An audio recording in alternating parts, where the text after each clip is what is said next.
좀 전에 이제 7세대 코드모에 이제 CN7이라고 하는 아반떼가 정식으로 풀 체인지돼서 오늘 출시가 됐는데, 국내 출시 행사로 알고 있었는데 보신 것처럼 월드와이드 행사였어요. 어제 오늘 비슷한 내용의 출시를 가졌던 캐딜락 ST6 같은 경우에는 너무 단순했습니다. 단순했죠. 차량을 대상으로 한 자기네가 하고 싶은 얘기를 위주로 실컷 얘기를 했었고, 네. 그에 비한 소란트는 조금 버라이어티했어요. 연예인도 초빙을 하고 아나테이먼트를 주로 하는 아나운서도 불러가지고 약간 좀 버라이어티한 요소를 가미했다면은, 오늘은 정말 돈을 많이 들인 행사였죠. 행사면에서 있어가지고 보신 소감들 간단하게 얘기를 하고 들어가죠. 어떠셨어요? 일단 XT6의 경우에는 어쩔 수가 없다고 생각해요. 이게 월드 프리미어가 아니고 그냥 국내에서 소개하는 건데 굉장히 늦었어요. 그 일본보다도 늦었으니까 규모도 그렇고 소개한 것도 그렇고, 그리고 소렌토의 경우에는 엔터테인먼트 형식으로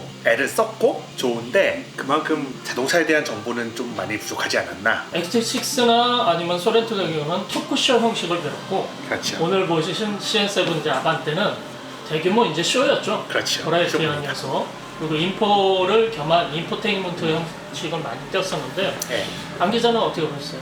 이게 이제 정통 스타일이고, 정통 스타일. 네, 정통 스타일이고 그렇게 막 특색이 있는 건 아니고 늘 해왔던 거 그것만 보여줬고, 근데 차에 대해서 좀 너무 자세하게 좀 안 보여준 게 좀 아쉽더라고요. 그래도 사람들이 궁금해하는 뭐 이렇게 디테일 부분 조금 더 소개해준다든지 좀 자세한 사항을 좀 더 말해줬으면 좋겠는데, 정말 그냥 공개 보여주는 거에서만 너무 그쳐가지고 그 부분이 조금 아쉽죠.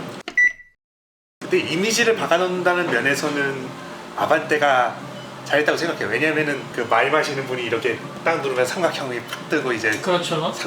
삼각형이 계속 나왔거든요.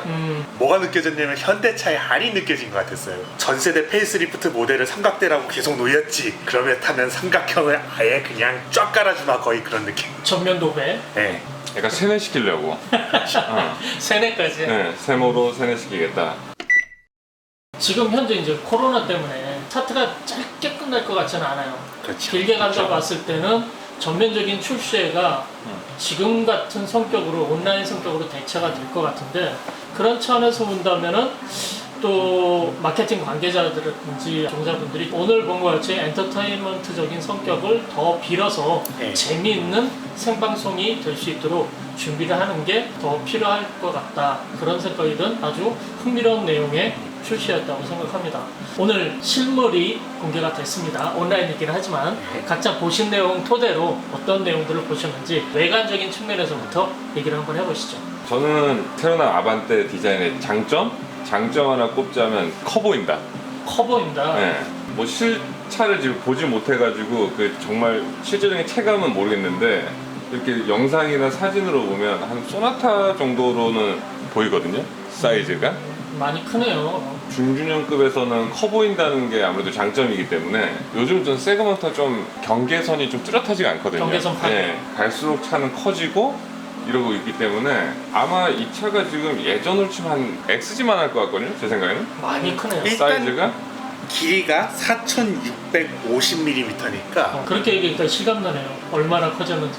아마 1세대 아반떼 옆에 세워놓으면 엄청 작을 거예요. 저는 그런 생각이 들었어요. 옆모습과 뒷모습은 굉장히 좋은데 앞모습이 뭔가 좀 이상하다. 나는 앞모습이 좀 너무 쏠려 보인다, 앞으로. 무게중심이 앞으로 이렇게 쏟아지는 느낌이 들어가지고 프론트 오버행이 너무 길어 보이고 단단한 느낌이 좀 안 들어가지고. 그러니까 엠블럼도 현대 엠블럼이 이제 국내에서는 이제 번호판 때문에 본넷 위로 올라가는 거는 어느 정도 이해가 가는데, 저기 현대 엠블럼이 아니라 아우디에 아우토 유니언 4개의 링을 박아놔도 전혀 이상할 것 같지 않은 실루엣 자체가 아우디를 많이 닮았고, 특히나 후면 같은 경우에는 램프 들어온 상태를 보니까 아우디 뒷면에 있는 램프 디자인하고 거의 흡사할 만큼 잘 정돈되고 빼어난 디자인을 가졌다, 그런 생각이 많이 들었어요. 특히나 이제 측면 같은 경우에는 이제 역 Z자 음명을 받았을 때는 작살 같은 그런 쐐기형의 화살표가 눈에 확 띌 만큼 상징적인 디자인이 된 것으로 보였습니다. 캐릭터 안에 저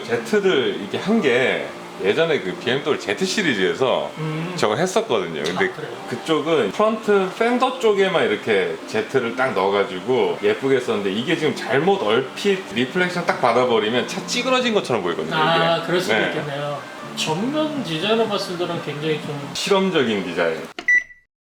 미국의 타겟층으로 생각하면 아반떼를 사는 계층이 젊은 층이잖아요. 그리고 차를 생애 첫 차? 그런 젊은 세대들이 좋아하는 디자인이긴 한데 이런 과격한 성향의 디자인 자체를 본다면은 일본 차들이 기존에는 미국 시장에서 많이 팔렸잖아요. 그렇지. 어떤 연관성이 있을까요? 한 80년대 한참 일본차 잘 나갈 때 그때만 해도 약간 일본차 점잖고 좀 그러다가 한 2000년도 초? 한 초중반 들어오면서 일본 차들이 엄청 과격해졌거든요 그때. 근데 그때 했을 때 미국 그쪽에서는 반응이 썩 좋진 않았어요. 아, 좋지 않았다. 네, 오히려 그 예전에 일본 차에 대한 그 기대 그게 있었고 일본 차를 타는 이유는 그냥 고장 안 나고 그냥 수수하고 그냥 싸고 그냥 고장 딱 이런 이유였는데 이게 디자인 켜버리니까 누가 봐도 쟤 저거 타네? 이거를 좀 싫어하는 경우가 있었어요. 오히려 10대들은 그들은 뭐 머스탱 타고 이런 거에서 쳐다봐주길 원하지 내가 지금 코롤라 타면서 쳐다봐주길 원하진 않는데 일본 차들은 다른 모델에 이제 패밀리로 정착시키려고 쪽으로는 실험적인 디자인을 적용해도 상관이 없다 해서 이제 투입을 했기 때문에 역대 코롤라 중에 뭐 괜찮았다 역대 시빅 중에 괜찮은 차 이러면 2000년대 후반으로 와서는 뽑히질 않죠. 지금 역대급으로 과격한 디자인이 나왔다라는 것은 다들 동의를 하시는 것인데 소나타부터 이제 적용된 용어가 있었죠. 파라메트릭 듀얼.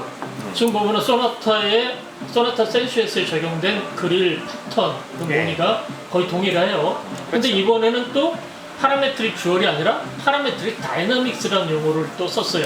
현대만이 적용하는 그런 특별한 디자인 용어가 굉장히 많았는데 이게 이렇게 자주 바뀌는 이유가 있는 건지 딴 외국 디자인 관련해서도 이런 용어들을 많이 쓰는 추세인지 전 그게 또 궁금하거든요. 그러니까 확실한 디자인 아이템이 있는 브랜드는 안 바꾸죠.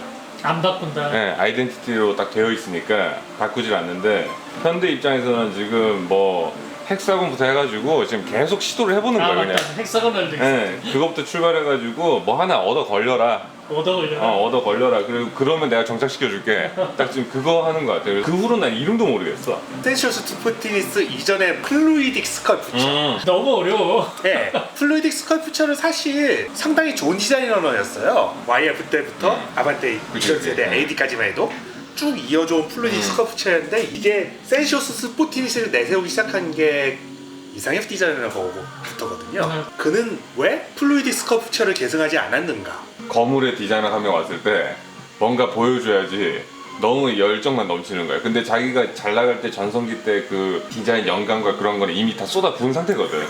더 이상 안 나와. 작곡가들도 그렇잖아요. 이게 히트곡 나올 때가 있고 안 나올 때가 있는데 매번 잘할 수는 없잖아. 조금 이제 산으로 가고 요로 가고 여기까지입니다.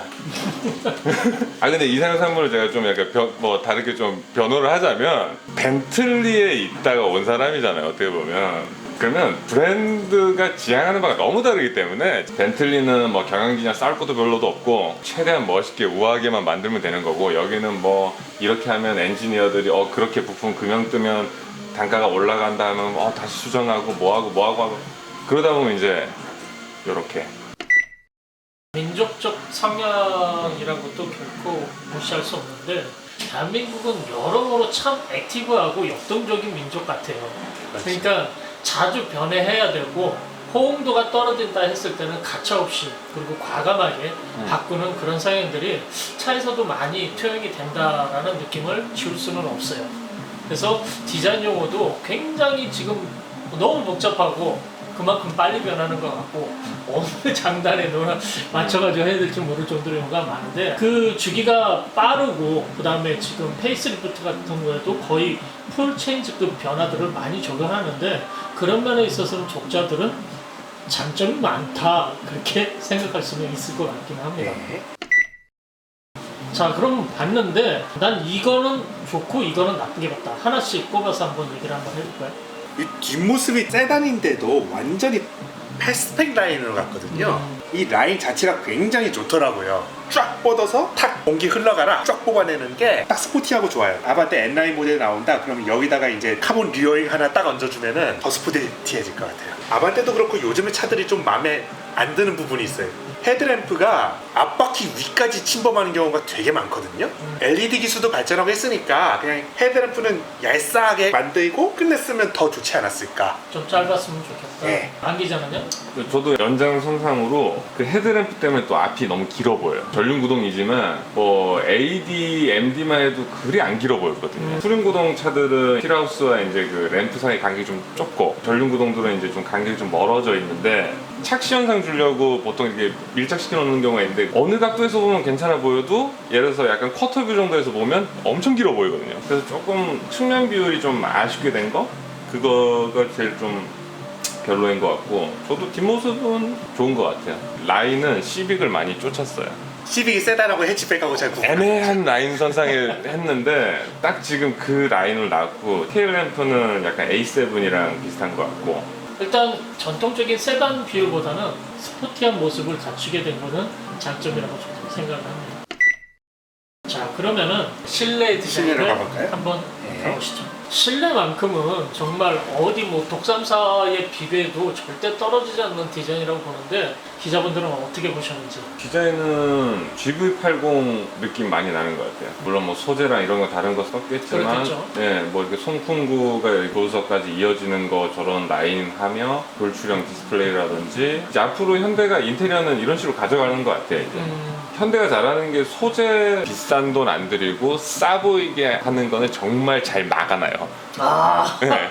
절묘한 표현. 네. 우레탄도 이렇게 푹신푹신한 우레탄 쓰는 건 현대밖에 없어요. 아반떼가 북미에서는 10대나 20대가 많이 타니까 아예 그냥 운전석을 갖다가 이렇게 독립 공간을 해놨어요. 그 다음에 10.25인치 계기판 두 개를 붙여놓은 거예요. 벤츠처럼. 그러니까 운전석이 독립돼서 스포티한 느낌을 준다. 모니터 두 개 붙여서 선명하게 볼 수 있게 해준다. 그리고 공간 넓고 타기 편하다. 이게 런칭쇼 때 보면은 디자이너가 뒷좌석에 다녔어요. 그렇죠, 그렇죠. 내리면서 그런 얘기도 했죠. 네. 편했다.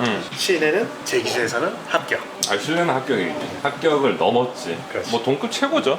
이 정도면. 분명히 뭐 옵션이나 뭐 이런 기능적인 면도 아마 동급에서는 이 정도 구성이 없을 거예요. 아마. 전에 그랜저 리뷰를 할 때 굉장히 아쉬웠던 면이 저 송풍구 내면의 색하고 그다음에 송풍구 상단과 하단에 색이 달라가지고 송풍구만 좀 두드러지게 보이는 그런 게 좀 아쉬웠다라는 점을 그랬었죠. 지적을 했었는데 GV80에서도 그렇고 이번에 아반떼도 그렇고 저 아래 보시면 색깔이 검은색으로 그렇죠. 두드러지게 검은색으로 쫙 보이지가 않아요. 있겠죠. 그러니까 일체감도 훨씬 뛰어나게 정립이 됐다는 것을 느끼는데 디자인면에서 왕성도 있는 것들은 그대로 이어가고 있구나. 그런 것들은 상당히 좋은 것 같아요. 그리고 아까 안 기자가 얘기했듯이 이윤을 남겨야 되잖아요, 사실.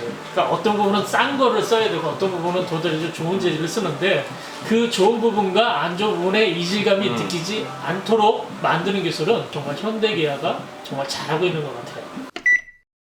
그리고 지금 화면상으로 계기판 좌측에 보면은 저기도 디스플레이 같은데 저건 뭘까요?